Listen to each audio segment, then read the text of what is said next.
Malinaw po ba yung ating pidan, mga kapatid?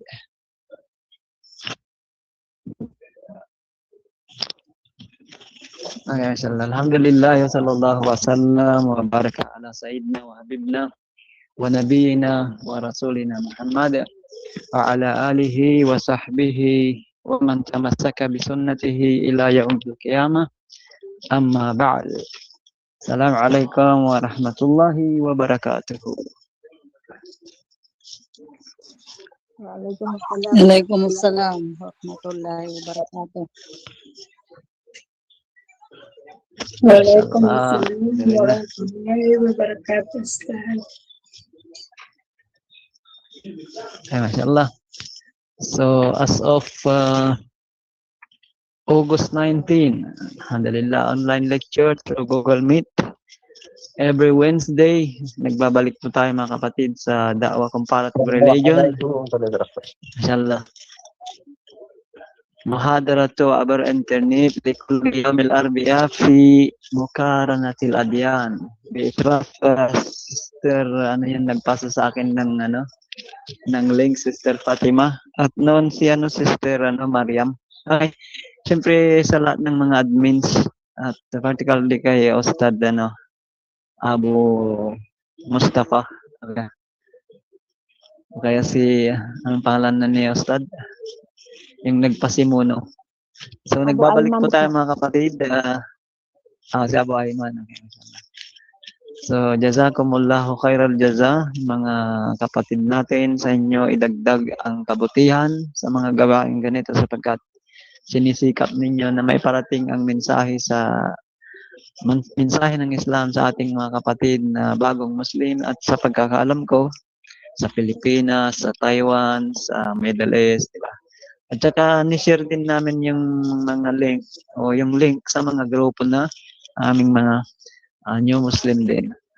So alhamdulillah, mga kapatid, papasalamat tayo sa Panginoong Allah Subhanahu wa Ta'ala at nagpupugay tayo kay Propeta Muhammad sallallahu alaihi wasallam. Kapayapaan mapasa kanya, ganun din naman sa kanyang pamilya at mga kasama at sa mga taong tumatahak sa matuwid na landas hanggang sa araw ng paghuhukom. At alam natin, mga kapatid, ng pag-aaral, gradual rin naman yan eh. Hindi naman karak-karak agad-agad makukuha natin agad yan. Diba? So doon sa mukaddima o nagpasimunong na salita sa pauna ng kapatid natin, mashallah, mga payo na hindi maubos-ubos, mashallah, jazakumullah khairan. Itong ating comparative religion ngayon, itong topic natin ngayon, mga kapatid, ay gagawin natin o pupustahan natin ng tinatawag na hadith, pero sabihin natin trivia. Okay. Trivia ng wudu. Alam ko naman na mga bagong Muslim tayo, kayo particularly mga bagong yakap, alam na ninyo malamang talaga yung wudu, siyempre. Kasi hindi naman, kumbaga, pagkayaka mo, tinuruan ka na mag-wudu noon pa man. Kaya lang, hindi yung sasaysayin natin na isa-isayin kung paano mag-wudu, kasi gradually na yun sa pag-aaral ninyo natin. Yung trivia na na-eskrito, di ba ang trivia is piece of knowledge. Tama ba? Piraso ng kaalaman, particularly. Kung comparative po tayo, imagine, iniwan natin yung relihiyon natin, mayroon na tayong relihiyon din. Umakap tayo sa isa pang relihiyon at ito na nga naging Muslim tayo. Diba? Doon wala tayong gagawin. Bakit ginusto mo dito sa maraming gawin? Tama ba, mga kapatid? O mayroon bang nagsipag-Muslim dyan na pakikisabay lang? Ay, baka mali yung tanong ko, Kumbaga, tatanungin natin, baka may umamin, di ba? Nag-Muslim lang nang nasa Saudi siya, di ba? Pakikisama, pakikipagkaibigan lang, di ba? Para ito natin ba? Pagpaunin nyo, kasi prangka lang naman ako magtanong, di ba? Yung point naman natin dito, mga kapatid, is kumbaga sinusubok lang ba tayo? Mamaya baka parang balat sibuyas ka lang. Baka may karoon kang kaibigang demonyo. Anong ibig sabihin? Mga salbahi ba? Mga non-Muslim ba ang kaibigan? Nag-Muslim ka kasi kaya ganyan na, may problema ka na, di ba? Sasabihin mo yung hindi ka na rin nagsasala. Di ba? So, kumbaga analogy na tinanim kang halaman, pag hindi ka diniligan, matitigang ka nga. Yung hilig dito na tutuusin yung pag-aaral natin, 'di ba? Kasi nung nag-Muslim ka, pinaliwanag sa'yo, 30 anyos kang Kristiyano, then kinausap ka ng 30 minutos aral sa Islam, di ba? In contrast sa turo ng Kristyanismo. Nakinig ka 30 minutos, aral Islam, din nag-Muslim ka na. Natalakay ba lahat doon? Sabi, hindi. Tama ba? Gaano ka na ba katagal nag-Muslim? 1 week, 2 weeks, di ba? 1 month. Alaman mo na lahat na. Alam ko yan. Alam ko yan eh. Ang point natin mga kapatid, sa pag-aaral natin, ay, noong nga kami nag-Muslim tayo, nag-aaral. Ang point dito, kung alam ko na yan, narinig ko na yan, yung bang pagkain mo ngayon, kanin, bukas kanin ulit. Kanin naman, di ba? Kinakain mo rin naman. Ang point naman natin dito, kung napapag-aral, naririnig ninyo yung asapin na ito sa isang nag-lecture, sa pangalawang nag-lecture, ito pa rin subject na ito, ang point, magkaiba lang sila mag-deliver, ngunit parehas lang yung topic. Tama ba? Kaya kung mayroon akong mali rito, siyempre sa akin lang pagkakamali, ituwid ninyo ako. Kaya inshallah yung mga tama at maayos, maganda, mabuti from Allah subhanahu wa ta'ala. Ito yung ating relihiyon. Pinag-aaralan po natin mga kapatid. Okay ba? Okay. Particularly itong ating trivia ng wudu. Okay. Ito ay isang hadith qudsi kung titignan natin. Okay. Bakit? Sapagkat ito po ay titignan natin yung kagandahang turo ng Islam. Kasi nga kaya nasimulan sa mga katagaan na mayroon na tayong relihiyon, bakit pa tayo papasok sa isang relihiyon? Kasi makikita ninyo wudu. Okay. Ginagawa nating mga Muslim, pero hindi natin alam na biblical din pala yung wudu. Kita ninyo mamaya, inshallah ma-screenshot ninyo ang mga to. Kasi magagamit ninyo itong mga talatang ito kapag kadinawahan ninyo pamilya ninyo, inshallah. See? Itong mga talata na yan, biblical na verses ang mga to. Pero, hindi natin ginagawa ang wudu, ang sala, ang fasting, ang hajj dahil nasa Biblia lahat. Tsaka alam ko, hindi ko alam kung nandito yung mga dating estudyante o mga bago ulit ngayon. Pero ayon sa narinig ko doon o nabasa ko sa imbitasyon, mga bagong ano na naman ba. Fine. Ito yung hadith kung saan rawa Nu'aymu bin Abdullah annahu ra'a Aba Hurairah radhiyallahu anhu yatawadda. Faghasala wajhahu wa yadayhi hatta kada an yablagha al-munkabain. Thumma ghasala rijlayhi hatta rafa'a ila as-saqain. Thumma qala sami'tu Rasulullah sallallahu alaihi wasallam yaqul inna ummati ya'tuna yawmal qiyamah gurran muhajjalina min asharil wudu. Faman istata'a minkum an yutila gurratahu falyaf'al. Muttafaqun alaihi o kama qala sallallahu alaihi wasallam. Allahu Akbar. Ganito kaganda yung ating relihiyon mga kapatid. Kapag binabasa natin mamaya yung translation, hindi natin maaring lugaw-lugawin, then bigyan na natin ng sariling interpretasyon kasi mayroong original text na binabasa. In contrast doon sa nakaraan natin na mga basihan sa Biblia, pag binasa mo sa lingwahe mong Bisaya lang walang orig. Ito mga puntos lahat ito pag nagdadawa tayo, kaya nga pinag-aralan natin yung mga ganitong point. Nang sa ganon, pag tayo rin naman tumayo sa harapan ng pamilya sa pagdadawa natin. Example, ikaw nag-Muslim, asawa mo hindi pa, o mga kapatid mo hindi pa, mga magulang mo hindi pa. Kapag ka nagsalita sa kanila, yung mga narinig mo sa pag-aaral, sasabihin mo, mga puntos lahat lang yan, inshallah. Tama ba mga kapatid? So, anong ibig sabihin ng hadith? Diba? Isinalaysay ni Nu'aym bin Abdullah. Okay? Na nakita niya si Abu Hurairah. Okay? Na nagsagawa ng wudu. Okay?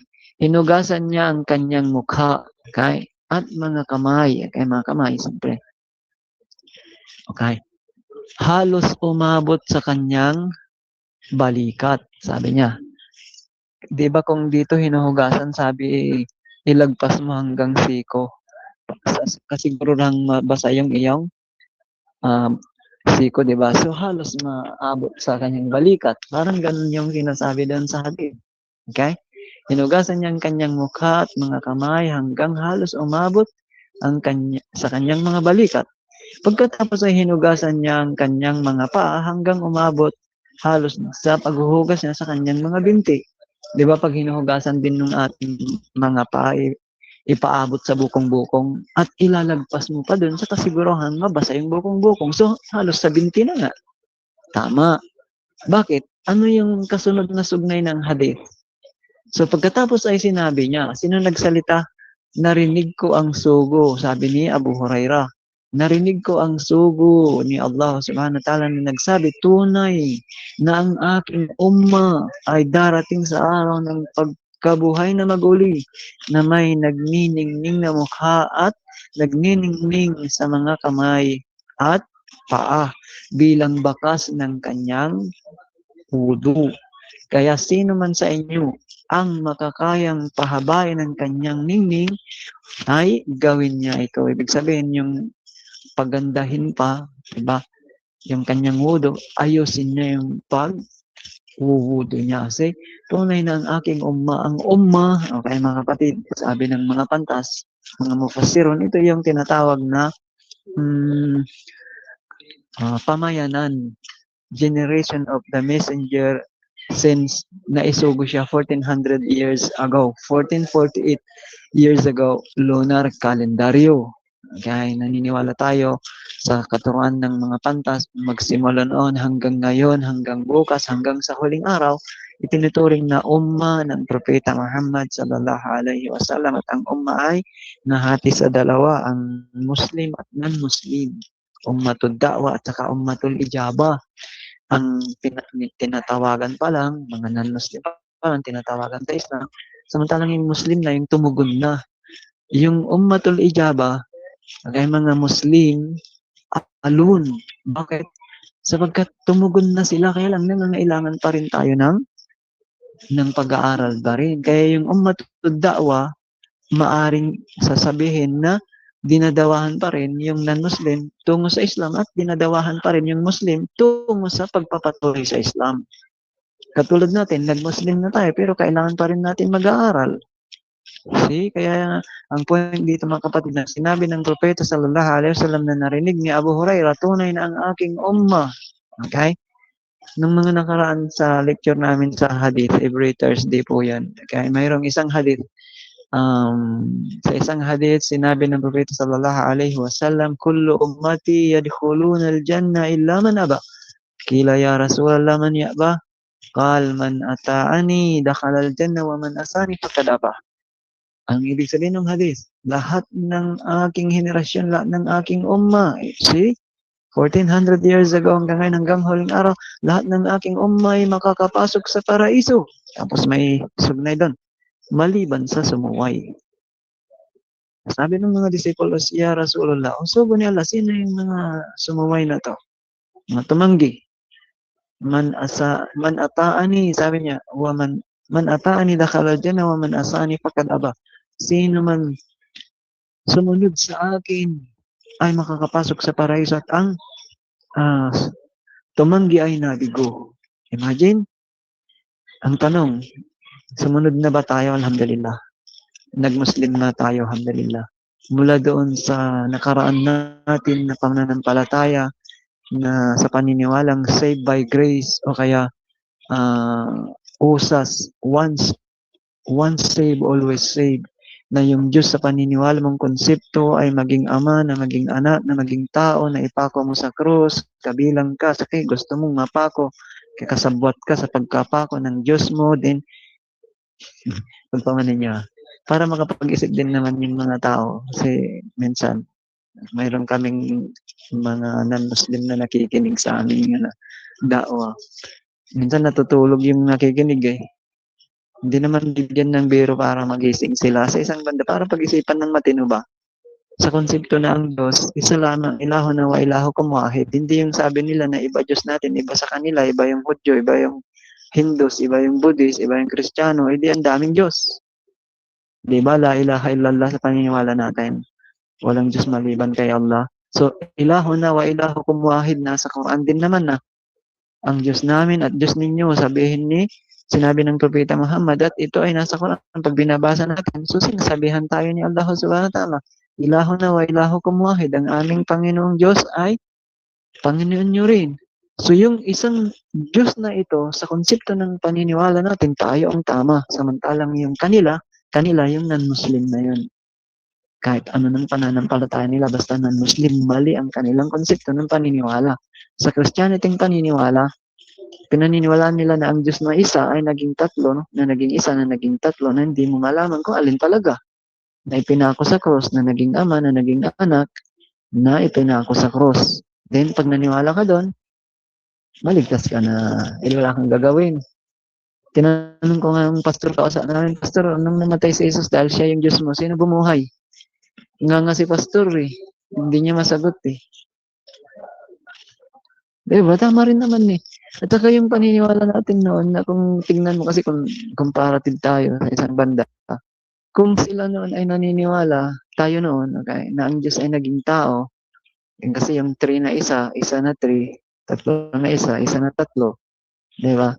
Diyos na Ama, Diyos na Anak, Diyos na Espiritu Santo. Okay, tatlo yun. May unahan pa natin, 3 and 1. Kailan naging 1 yung 3? Yung 3 na yun, nagsatao, naging Jesus. O di wala na yung Ama at Espiritu kasi nandito na lahat. Tingnan mo yung itlog. Nandun yung puti, nandun yung dilaw, nandun yung balat. Nandun lang nga. Luzon, Visayas, Mindanao daw, Pilipinas. Luzon, Visayas, Mindanao. So, hindi tatlo, isa lang. Pilipinas ngayon kasi yung tatlo naging isa eh. 3 in 1, Nescafe. Kramer, gatas, asukal. Kramer, kape, asukal. Hindi tatlo, isa lang. Okay. Ama, Anak, Espiritu Santo, hindi tatlong Diyos, isa lang. Kailan naging isa? Para maintindihan natin. Naging tao. Jesus nga iyon. Ito hindi malilinaw ng mga Kristiyano ito. Kung tatay, nanay mo, pastora, nanay mo, sabihin mo to. Kailan naging tatlo, naging isa yung tatlo? Okay, fine. Kung naging isa yung tatlo sa katauhan ni Jesus, sabihin natin, okay, din namatay sa cross, tanong, mayroon bang kamatayan ng Diyos? Sagutin din nila, wala. O bakit paniwala nila namatay si Jesus? Biblical. 1 Timoteo, 1 Timothy 1:17. Ang Diyos ay mag-isa na walang nakakita at walang kamatayan. O mag-isa, walang nakakita, walang kamatayan. Bagsak ang pagiging Diyos ni Jesus. Kita ninyo? Sabayan pa rin natin. Kung yung tatlo na naging isa at namatay, kung namatay ang Diyos, di ba? Paano maisip walang mapupuntahan yung mga tao na madawanan? Inshallah, particularly itong ating mga pinag-uusapan, papaano ka ngayon sumamba sa tao? Ngayon, dinala tayo sa tamang pananampalataya, sinasamba natin ngayon yung sinamba ni Jesus sa pamamagitan ng gawa at salita, particularly yung wudu. Pinag-uusapan natin na trivia na ito, piece of knowledge about our pananampalataya hinggil sa wudu. Okay? Biblical din ang mga to at tingnan ninyo yung kagandahan ng mensaheng ito mga kapatid, ipinangangako sa atin ng Propeta Muhammad sallallahu alaihi wasallam, inna ummati inna yawmal qiyamah gurran muhajjalina min asaril wudu faman istata'a minkum an yutila ghurratahu falyaf'al aw kama qala sallallahu alaihi wasallam. Tunay na ang aking umma, kabilang tayo, kabilang ka, ay darating sa araw ng pagkabuhay na maguli na nagniningning sa kanyang mukha, yung kanyang kamay sa kanyang paa bilang bakas ng kanyang wudu. Kaya sino man sa inyo ang makakayang paniningin pa ang kanyang pagniningning, kumukuti-kutita, ay gawin niya na sa pa. Imagine mga kapatid, kaya mayroon mga new Muslim kasi dito sa Islamic Center minsan, sunduin ko yung mga new Muslim pagkatapos namin mag-aaral, hatid ko rin sila. Umabot naman kami ulit sa ah, Maghrib. Anong mga panahon pa yun na bago pa lang ako. Kasi dito sa Islamic Center, alhamdulillah, nung kinuha kami rito, bago Muslim ako nung na-hire ako mula sa aming tabahan, Muslim ako. Nung kinuha ako sa Islamic Center bilang driver. So, pagsundo ako ng mga estudyante, yung mga masundo kong estudyante ka-eskwela ko rin. Pagkatapos namin mag-aral, then, ihatid ko sila. Ganun una. Kalauna, alhamdulillah, dahil naging na yung mga ustad na nauna, din wala rin naman magkagaling sa Pilipinas na visa ng translator, wala naman talaga nung mga panahon na, hindi ko alam sa panahon ngayon. Then, ang ginawa ng pamunuan sa mga Islamic Center, yung mga tiboy na nag-Muslim, yung mga driver, yung mga waiter, yung mga electrician, yung mga, di ba? So, namili sila ng mga masisipag. Then, pinag-aral nila, kinuha nila. At alhamdulillah, kabilang ako sa mga yun.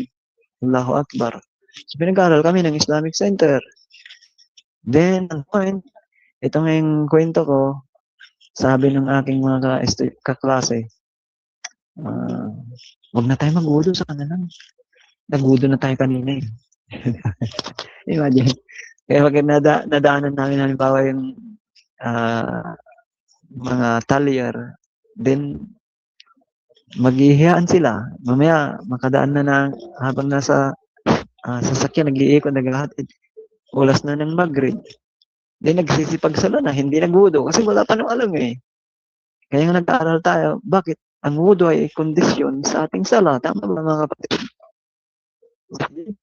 Mahalaga pala ito. Nung Kristiyano ka ba, tinuro ko ito, na kahit pumunta ka sa simbahan, eh, nautot ka, na dumi ka, o ano pa mang mga nangyari sa inyo na misis mo, tapos pumunta lang kayo sa simbahan, walang ano-ano mang aral.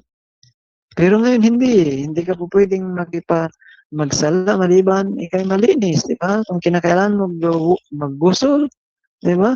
Kung kinakailangan mo magudo, tama ba mga kapatid? Ito yung religion talaga na nagtuturo, kaya nga way of life, Islam.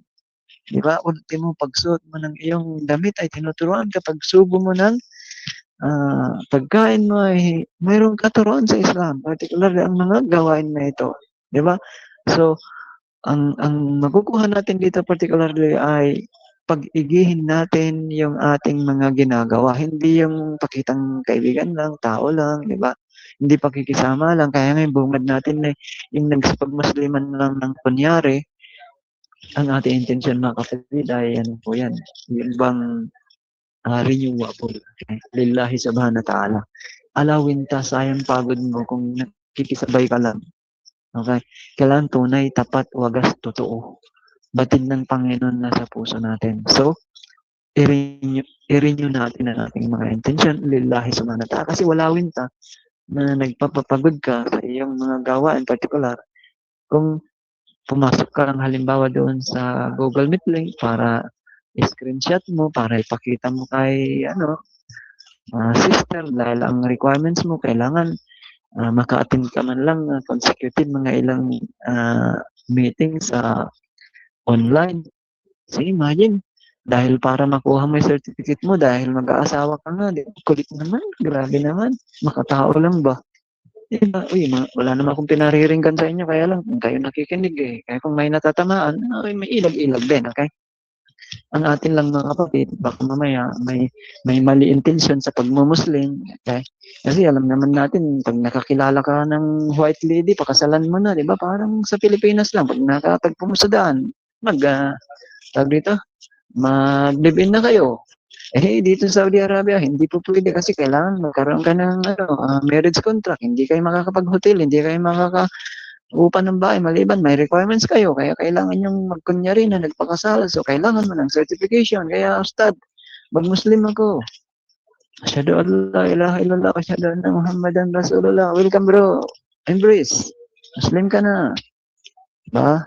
Kaya pala nagmumuslim, kaya nag-i-embrace sa Islam kasi niyayakap daw. Fine. After 3 months, bumalik, Ustad, kunin ko certificate ko. siyempre may policy.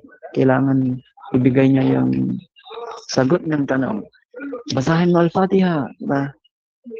Mag-recite ka ng tashahhud, diba? Pakita mo nga sa akin kung paano magwudu. Yan. Bagsak, hindi naman nag-aaral Pakailang certification See? Then, hindi niya makuha certificate niya, kaya totohanin niya mag-aaral. See? Wisdom behind, naging totoo na siya sa kanyang pagmumuslim. Bakit? Kasi, itinuwid siya. Allahu Akbar.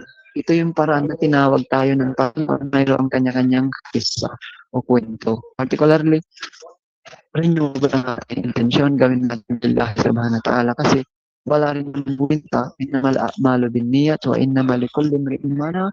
Hanggang sa dulo ng hadis na ito, katotohanan na makukuha natin ang ating mga sa ating mga gawa natin, magagantimpalaan tayo alinsunod sa ating mga intensyon. Okay mga kapatid, ituloy natin. Kung mayroon kayong tanong, ako yung nagsasalita na kahit mayroon kayong tanong, isingit nyo lang. Walang problema. Okay? Dahil kung di nyo pa itanong, makakalimutan nyo na, promise. At saka kung wala pa kayo sa lecture, mayroon kayong mga katanungan. Pagka tinanong, sinabihan kayo na nagle-lecture, kahit sino dyan, mga brother na nagle-lecture sa inyo, kahit out of the topic, huwag kang mahiya na magtanong. Kasi yun na yung pagkakataon na itanong mo. Tama ba mga kapatid? Oo. Di lamang ipopokus doon sa topic yung itanong mo kasi sa isang banda, pag-aaral yun Okay ba? Wallahu ta'ala alam. Okay. Kung meron kayong tanong dyan, okay, tanong nyo lang, say nyo lang. Kahit nagsasalita ko. Puntahan po natin yung isang aya Qur'aniya. Okay? Hindi lamang tayo gumagawa-gawa ng kung ano-ano bilang mga Muslim. Kaya meron po nag-raise hands. Go ahead, kapatid. Total, magdamag tayo mag-aral. Okay?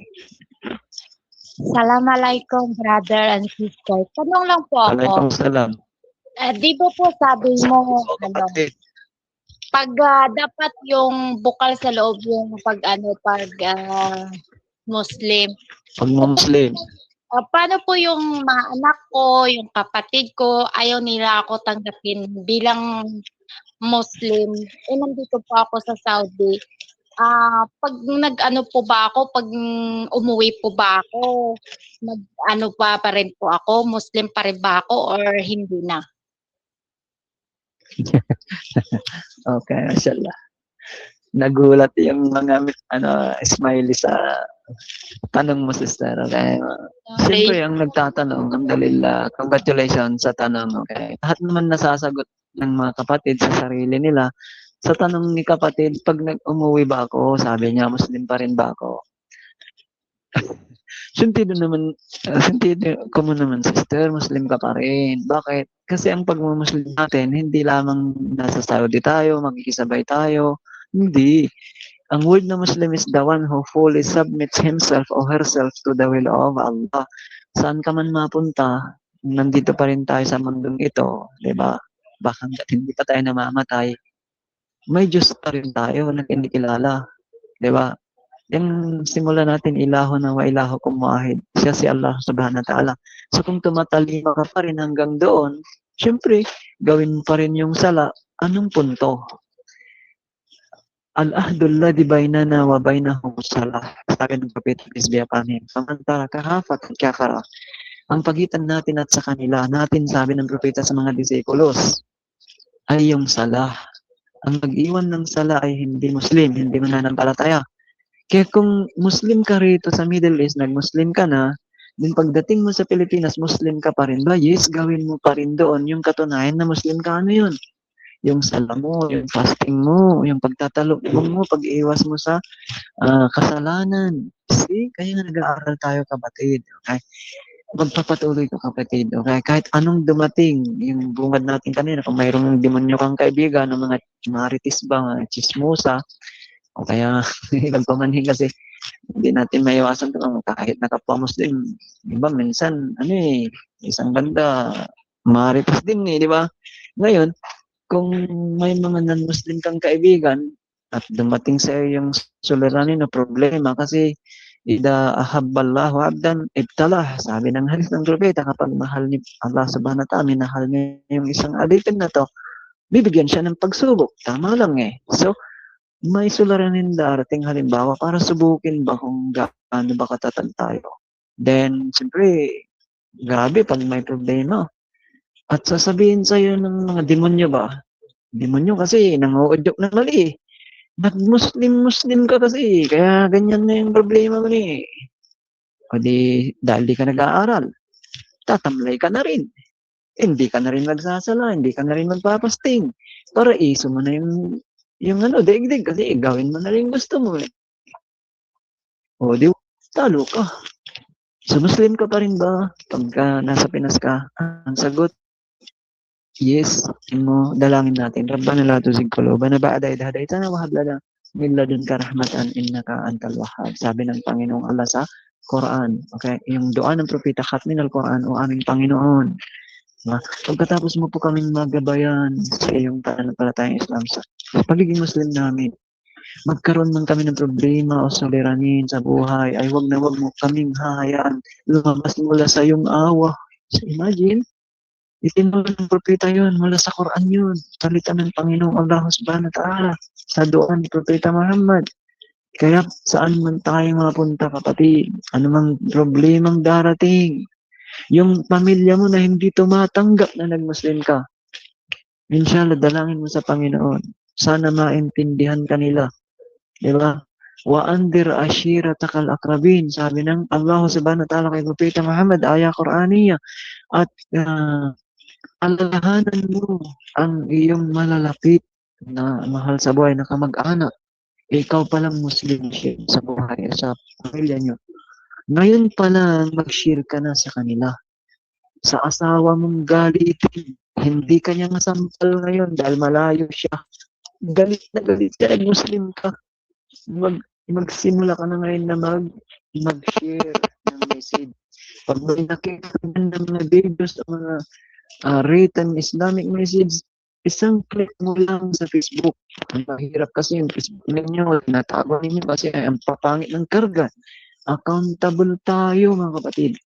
Sa Facebook mo, sa dami mo ng mga kaibigan, Muslim man o Kristiyano, yung mga gusto mong i-share na message Islamiko, pag ni-click mo yon at ma-share sa timeline mo, makikita ng kamag-anak mo, kaibigan mo, mabasa nila yung aral ng Islam, nakapag-share ka na. Ibahagi mo na ang Islam. Malay mo, pagka ginawa mo ito, dahan-dahan nababasa ng pamilya mo, anak mo, asawa mo, kaibigan mo, mga kapatid mo, nanay mo, tatay mo, yung mensahe ng Islam. Pag nandun ka ng personality sa kanila at magsimula kang magsalita dahil naririnig nila, nababasa na nila ng una, madali na lang bait nila at ang gabay mula kay Allah subhanahu wa ta'ala. Kaya yun ang payo, sister. Ang haba na yung ating sagot. Muslim ka paligid. Baka may dagdag kayo mga batid. Okay na, sister. Sa tansya mo, dito ka lang mag-Muslim, sa Middle East lang. Para kay busing lang. Okay, tuloy natin. Hindi naman brother, buo sa loob kong Ay, Muslim. okay. Very good. Alhamdulillah. Okay. Salamat. Congratulations, sister. Okay. Nagsasala ka ba? Opo. Ay, Practice very po ako good. sa first time ko po mag-Muslim. Alhamdulillah. Okay. Minsan. Okay, mashallah. Okay, magpapatuloy kayo. Atinan nyo lahat ng mga tinatawag na pag-send ng mga kapatid, mga admins natin, nasisipag. Pag nag-send sila ng Google Meet link para sa daily lecture ninyo, huwag kayong mag-atubili na umatin. Okay? Yun ang payo ko sa inyo, mga kapatid. Okay, meron pa si Gracian. Okay. Assalamualaikum po, Ustad, at sa ating lahat. Waalaikumsalam. May i-share ko lang po, di ba, isa po akong bagong kapatiran o balik Islam. So before po nag-start po ako dito, na niyakap ko na po si Allah sa buhay ko. Share lang po to. Oo, nung nakaraan, di ba napaiyak ako nung first time yon nung pumasok ako sa isang lecture.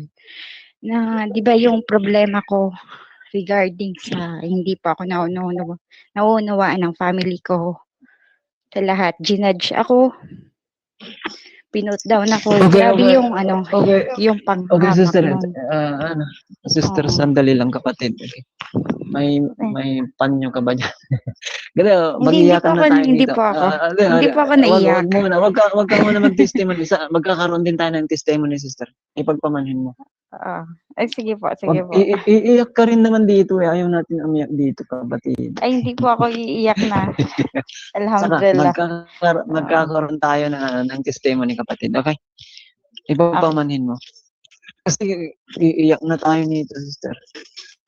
Hindi, okay, tuloy mo. Baka naman magalit ka, baka hindi ka naman makatulog. Go ahead, tuloy mo lang.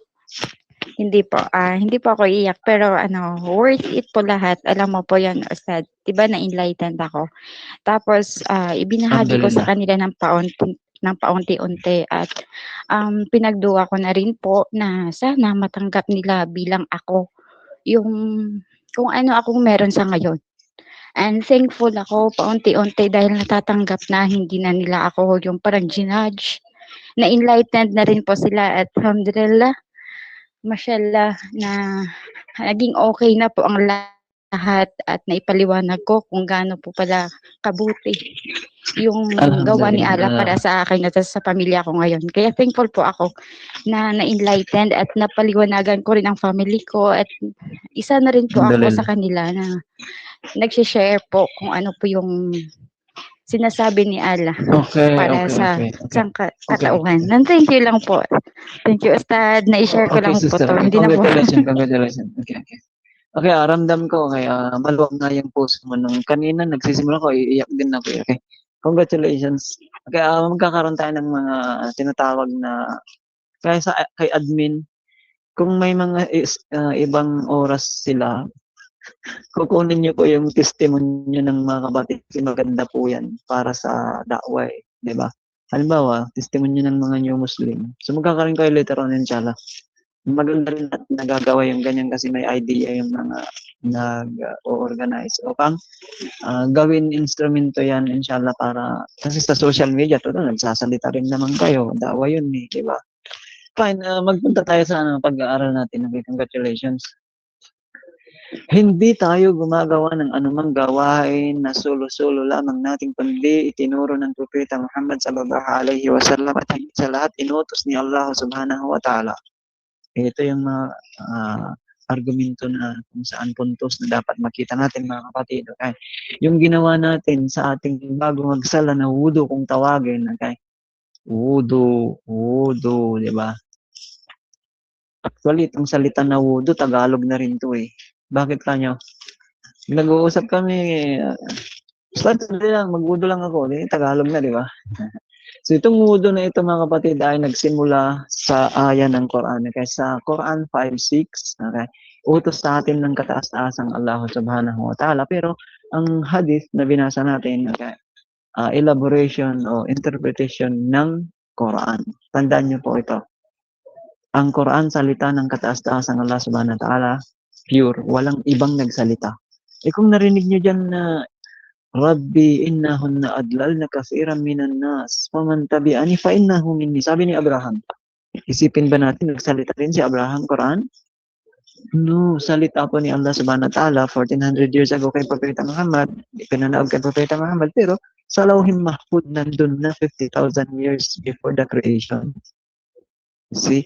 So, ang salita ni Allah subhanahu wa ta'ala, salita ni Abraham ng kapanahon na pinabot sa atin ni Allah subhanahu wa ta'ala. Kaya, sa pag-akala natin, nagsalita si Abraham o si Noah o kaya si Jesus sa Quran, salita ni Allah subhanahu wa ta'ala. Pinaabot lang sa atin ni Allah subhanahu wa ta'ala yung salita ng mga naunang propeta sa kanilang mga pamayanan noon. Kaya pag narinig ninyo, nasa Quran, Inna Allaha Rabbi wa Rabbukum fa'buduhu hada siratun mustaqim. Iba isang aya yun, o maraming aya yun, 4 actually yun. Sabi ni Jesus, katotohanan si Allah, Panginoon ko, Panginoon nyo rin. Nangangahulugan ba na salita ni Jesus ay nasa Quran din? Salita po ni Allah subhanahu wa ta'ala, sa kapanahonan ni Jesus, sinalita niya sa mga Israelita, then ipinarating sa atin ngayon through Prophet Muhammad. So, ang Quran, pure salita ni Allah subhanahu wa ta'ala. Okay. Ang hadith interpretasyon ng Quran, elaboration of the Quran, kumbaga. Kasi ang 114 chapters, halimbawa, inutos dito ngayon, okay, 5-6 ng Quran. Ya ayyuhalladhina amanu idza qumtum ila as-salati a'udzu billahi minash shaitanir rajim.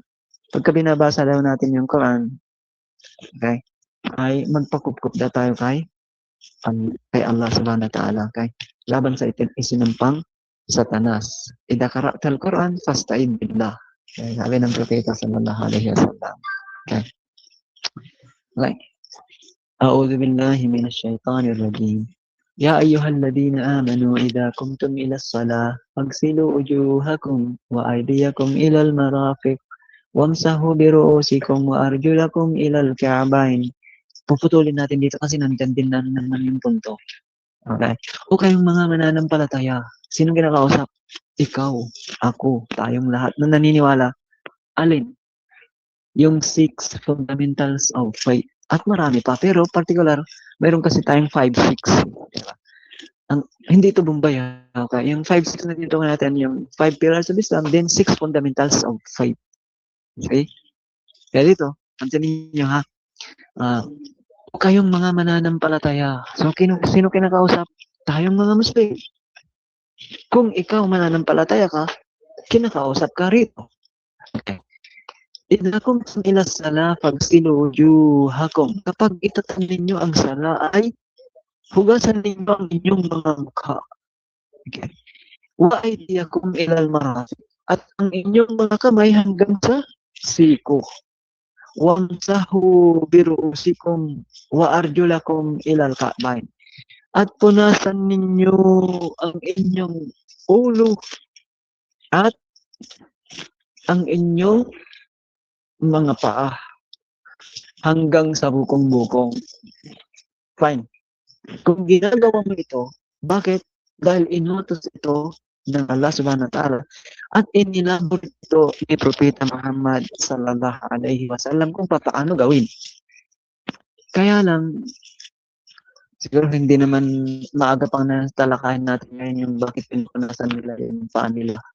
So, dapat hugasan natin. Sa kanilang kasi mga bagong Muslim pa tayo. Okay? Ang point natin dito mga kapatid, yung pag-utos sa atin ng Panginoong Allah subhanahu wa ta'ala, hindi tayo sumasablay pa. Bakit? Ginagampanan natin through the teaching of Prophet Muhammad. Kaya nga, sa elaboration ng hadith o interpretation ng hadith sa ginawa at salita ng propeta at pinahintulot niya sa mga disipulos niya, then ito yung ginagawa natin kung abot sa atin 1400 years ago. Kaya huwag niyong isipin na gumagawa lamang tayo ng gawain na walang utos sa atin. Okay? Isipin niyo lagi na kapag ginawa tayo, fasting man yan, hajj o kaya sala o kaya wudu, diba? Bakit kayo nagtatalukbong? Lahat ng yan ay ipinag-utos ng Panginoon Allah subhanahu wa ta'ala at sinimulang gawin ng propeta upang subukin tayo. Alladhi khalaqal mauta wal hayata liyabluwakum ayyukum ahsanu amala. Sa 67 ng Quran, siya si Allah subhanahu wa ta'ala, nilikha tayo. Nilikha niya yung buhay, yung kamatayan. At habang tayo nabubuhay is subukin niya tayo kung sino sa atin yung mainam sa gawa. Mainam sa gawa yung mukhlis ka, yung tapat, tunay, wagas, totoo, yung intensyon mo lillahi subhanahu wa ta'ala, hindi sa tao, hindi sa kaibigan, hindi pakikisama. Kundi gawin mo ito kasi ang purpose of life is to worship Allah through words and action. Sinasamba natin si Allah subhanahu wa ta'ala sa anumang ating sinasalita at ginagawa. Kaya nga ang ibada, particularly yung pagsamba, ang lahat ng salita at gawa, okay, lingid man ulantad, okay, ang lahat ng mga salita at gawa, okay, na kinalulugdan ni Allah subhanahu wa ta'ala, lingid man ulantad sa tao dahil walang lingid kay Allah subhanahu wa ta'ala. Pag ito'y kinalugdan ng Panginoong Allah subhanahu wa ta'ala, may turing na ibada mo, pagsamba mo, ilalagay yung kabutihan mo sa mabuting timbangan, sa timbangan ng mabuting ginawa. See? At kung masagwan sabi mo na salita mo, hindi kinalugdan ng Diyos, ilagay yun sa timbangan ng iyong sagwang nagawa. Fa'ammaman takulat mawazino fahuwa fi isyatir radiyah. yung aya na ito kung saan kapag sa araw ng paghukom matimbang na mabuti mabigat sa iyo, mabigat yung mabuti mo, fahuwa fi isha radiya. Ang isha radiya tinatawag diyan sa ayan ay na sa mapantas ay mapupunta siya sa mainam na pamumuhay ang paraiso. Kaya lahat ng gantimpala o lahat ng ginagawa natin ngayon dito sa mundong ito sa pagsubok sa atin ni Allah Subhanahu wa Ta'ala ginagawa natin ngayon, ang gantimpala ay doon makikita yung pangako na tinatawag na paraiso. Kaya imposible naman. Ito na naman yung punto ng ating comparative na nagpakahirap tayo sa sala araw-araw tanang buhay kang nagsala nagudo ang lamig, di ba? Ang hirap ng kalagayan mo kahit natutulog ka ng madaling araw, gumising ka, magsala ka lang. 5 beses araw-araw pa.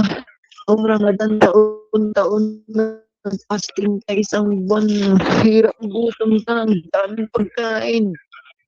Ang init-init, nakatalukbong kang sarap ng adobong baboy, iniiwanan mo, ayaw mong kainin, sarap ng red horse, ayaw mong inumin. Bakit? Dahil gusto mong tumupad. Saan lang din iniwanan mo yung dati tayo, yung pagiging Kristiyano. Pumikit ka lang, maligtas ka na, libre ka, uminom ka ng red horse, kumain ka ng baboy. Sa kabilang buhay kaya, magkaparehas ng kaya. Pag tinanong ka roon sa kabilang buhay, journalist, ba't di ka na nakalang? Siyempre, di naman.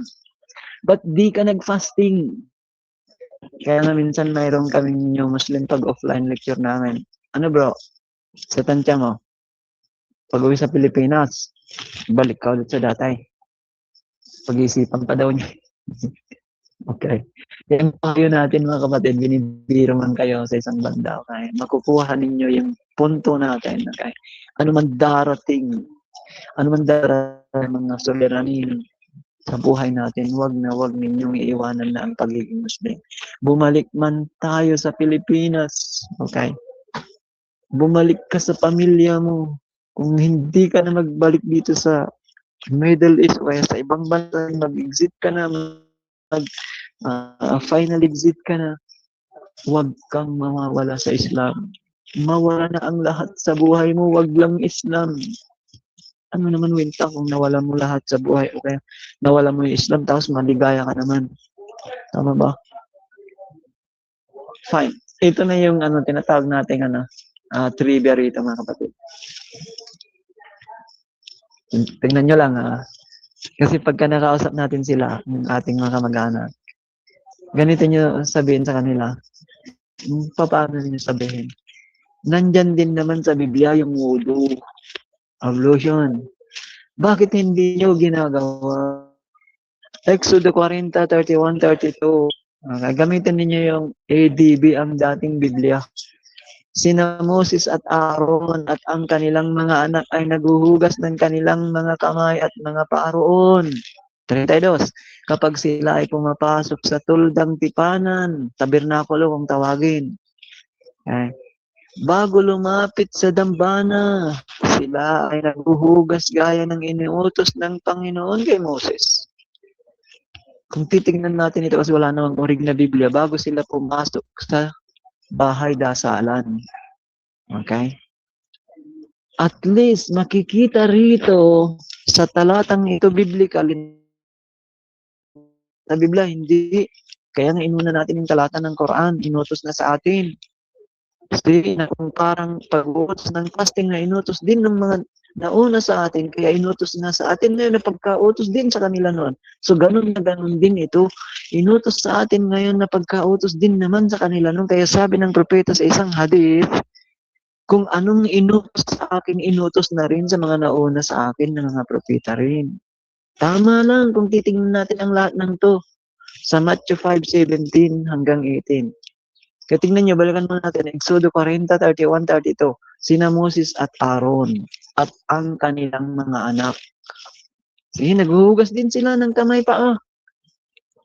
Sino ngayon ang naghuhugas ng kamay paa, nagwuwudo? Tayo lang na mga Muslim.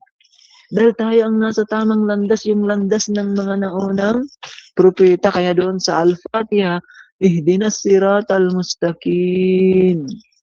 Siratal ladzina an'amta alaihim. Igabay mo kami sa matuwid na landas, yung landas ng mga taong iyong ginabayan. Sino silang nagabayan? Mga naunang tao, mga naunang propeta. See? Gairil magdubi alaihim waladdallin. Hindi yung landas ng kanina, inyo pong kinagalitan, mga Hudyo raw, sabi ng mga pantas. Kinagalitan na ng Panginoon silang mga Hudyo. O yung landas ng mga dalon, mga nangaligaw ayon sa mga pantas ay ang mga Kristiyano. Naligaw sila ayon sa talata, ayon sa mga pantas kanilang tafsir. Bakit? Ang dami-dami ng nilang katuruan, di sila nagkakaisa. Kaya nga naligaw. Alam naman ang naligaw yung Muslim. Sabi ng kausap natin, kaya makailang siglo lang dumating ang Islam. Hindi. Ang Islam, relihiyon na ni Noah, ni Abraham, ni Moses, ni Jesus. Di ba? Nasa 42:13 ng Quran. See? Sabi ng mga kausap natin Kristiyano, o maging tatay nanay mo pagkausap ka, ang propeta niyo Muhammad ay dumating ng huli na yan eh. Di ba? Tama. Huli siyang dumating. Bakit tinatanggi ba natin? Kung analogy mo, bunso siya sa magkakapatid. Patay na yung mga naunang kapatid niya. Siya na lang bunso yung nagsasalita. See? Okay. 5:17 ng Matthew hanggang 18. Huwag ninyong isipin na naparito ako upang pawalang bisa ang kautusan ng mga propeta. Hindi ako naparito upang pawalang bisa, kundi upang paparin. Sabi ni Jesus, hindi niya sinira. Kaya ang kitabang sumira. Okay. 18. Sapagkat katotohanan sinasabi ko sa inyo hanggang sa mawala ang langit at ang lupa, walang kahit isang titik o isang kudlit mula sa kautusan ang mawawala. Hanggang sa maganap ang lahat ng bagay. Saan naganap ito? Sa Quran, hindi nawawala kahit isang kudlit o titik o kaya tuldok. Hindi nababawasan ni nadadagdagan ang Quran. See, pagdating ni Jesus, hindi niya sinira yung mudo ni Moses, see? Pero sinira ni Pablo, kaya dumating ang propeta Muhammad sallallahu alaihi wasallam upang panumbalik niya sa atin yung wudu. Ito yung ating trivia ngayon, the piece of knowledge. Isang kapiraso ng kaalaman hinggil sa wudu na biblical din pala, hindi natin noon ginagawa kasi wala naman nagturo sa atin. Ito yung comparative natin ngayon mga kapatid na nandito ngayon sa Islam. Itong katuruan ito, kaya kung gusto mo, sabi ko pa kay mga kapatid na, kung gusto niyo pong masunod yung Biblia, mag-Muslim po kayo. See? Maganda din kayo. Dahil kung nag-Muslim ka, di mo naman iiwanan si Jesus, di ba? Itutuwid mo lang. Ang dati gusto si Jesus, gawin mo lang siyang propeta. Ang dati, anak ng Diyos si Jesus sa paniniwala ko, gawin mo anak ni Maria. Yan totoo eh. Tama na kapatid. Dito modo, wala na tayong oras. Okay? Ibigay natin sa inyong mga admins. Okay? Mayroong kardagan, suggestion na ano pa man. O sa mga kapatid pa na nais tanong, mag-suggest at iba pa. Isang oras na naman kasi bitin na bitin eh. Kahit magdamag tayo, walang problema sa akin kung magsimula alas 4 hanggang gabi na walang problema. Kaya lang, tumutupad lang tayo sa inyong schedule kasi isang oras eh, di ba? Ayaw din naman natin kayo ay ma-istorbo rin naman. Kasi kanina marami tayo pero kakunti na lang, bumababa na yung iba, hindi naman nagpapaalam. Ay, hindi, mali pala ako. Hindi ka lang naman paalam pa. Busy na rin. Ay, ibigay natin sa ating mga admins. So, siya ba, jazakumullah khairan, baka may karagdagan, puna o suggestion, ano pa man. Assalamualaikum. Waalaikumsalam. Ustad, mababasa ba sa Quran na si Jesus ay Muslim? Yes, indirect nga lang. Ganun natin sagutin. Bakit? Ang Muslim, the one who fully submits himself to the will of Allah, to the will of God. Tanong, ano sabi doon sa aya ng Surat Maryam? Kala inni Abdullah atani al-kitab wa ja'alani nabiyya. Diba? Wa ja'alani mubarakan aynama kuntu wa awsani bis-sala wa zakah wa dumtu hayya. See, inutos din daw sa kanya yung sala at zakah. So, inutusan siyang magsala. Ngayon, kung nagsala siya, dahil natutunan niya yun kay Maria, alayhimas salam. Nasa nilang dalawang kapayapaan. Diba? Kasi may mga talata sa Quran na nagpatira pa, nagsala si Maria. Habang lumalakas si Jesus, bilang anak niya yung anak niyang maliit, hindi natututunan na ni Jesus. Pansinin niyo, may anak kayong maliit. Pag nagsasala ka, magsasala rin siya. Noong grade 6 na siya, mas magaling na siyang magsala kaysa sa'yo, di ba? Natutunan na niya. So, indirect, okay, mayroon Muslim si Jesus, indirectly kung sagutin natin. Biblical na nagsala si Jesus 26:39 ng Matthew. Thank you, Brother Isa. Meron bang mga nakakagdagan ng ating mga admins?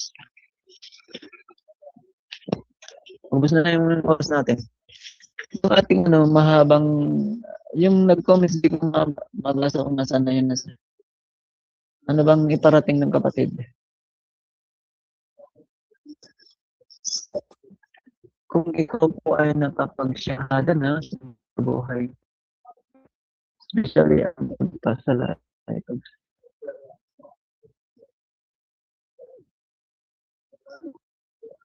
okay, ang ganda. Hindi pa nakabase sa certificate natin ang pagiging Muslim. Hindi hahanapin ng Panginoon yung certificate natin, mga kapatid. Okay?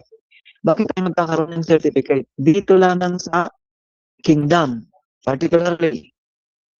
Dahil kung nag-Muslim ka sa ibang bansa, Kuwait, Qatar, hindi natin alam yung rules and regulation doon. Pero nandito tayo sa kingdom, kaya alam natin sabihin, for the sake of Umrah at Hajj, kaya nagkakaroon tayo ng certification.